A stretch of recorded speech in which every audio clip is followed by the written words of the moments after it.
Bonsoir à tous et bienvenue à ce flash d'information. La couverture maladie universelle est lancée officiellement depuis ce mardi. Le président de la République s'est fait enrôler aujourd'hui même au palais présidentiel. Il a invité les populations à se faire enrôler et pour le faire, elles doivent se munir d'une carte nationale d'identité.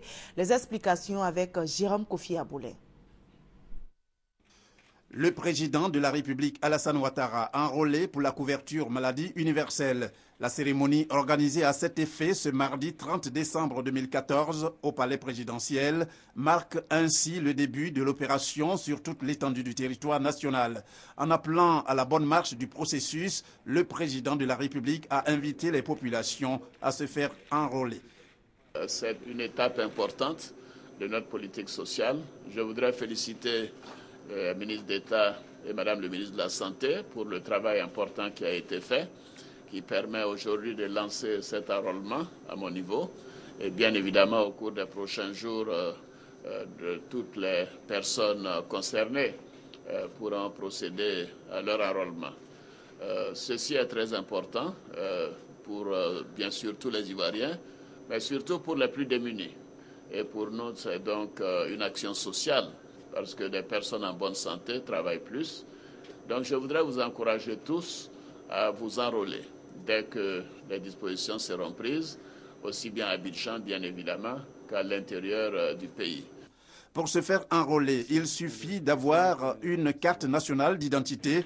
Avec l'opération d'enrôlement pour la couverture maladie universelle, c'est environ 400 emplois qui vont être créés, cette opération étant prévue pour durer entre 6 et 9 mois. La Côte d'Ivoire multiplie les actions de prévention pour éviter le virus Ebola qui sévit principalement dans 3 pays africains. Le comité d'éveil de lutte contre la maladie présidé par le Premier ministre vient de tenir sa 7e réunion. Son objectif est clairement affiché, renforcer les mesures de prévention afin de maintenir le cap 0 cas d'Ebola en Côte d'Ivoire. Abidjan a revêtu sa plus belle parure pour ses fêtes de fin d'année. Le lancement de la 4e édition d'Abidjan Perle des Lumières a été donné hier sur la place Henri Konan Bédié à la Riviera Golf par la première dame Dominique Ouattara. Les Ivoiriens vont de nouveau contempler les luminaires qui vont embellir les rues et les ponts de la ville d'Abidjan. Marraine de cette cérémonie, la première dame Dominique Ouattara s'est réjouie de cette initiative du district d'Abidjan qui est devenue désormais une tradition. Et ces fêtes de fin d'année seront sécurisées. Les forces de sécurité et de défense ont pris des dispositions pour permettre aux populations de passer de très belles fêtes. Le ministre d'État, ministre de l'Intérieur et de la Sécurité, Ahmed Bakayoko, est sur le terrain, comme vous le voyez, pour visiter les différents sites de sécurisation. Et la date butoir du paiement de l'impôt foncier est fixée au 31 décembre, donc demain.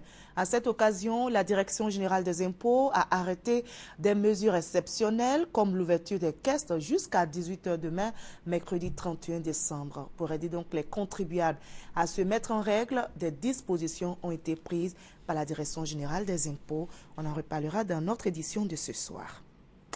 La justice a pris la décision aujourd'hui. Le procès des prisonniers de la crise post-électorale a été renvoyé au 6 janvier 2015.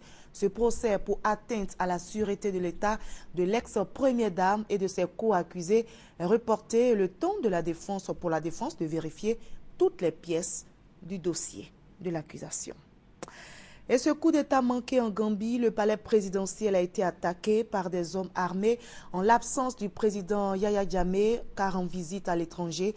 Les assaillants ont été repoussés. 3 parmi eux ont été tués. La police et l'armée contrôlent la situation. Des débris de l'avion de la compagnie Air Asia disparu dimanche dernier avec 162 passagers ont été repérés en mer de Java.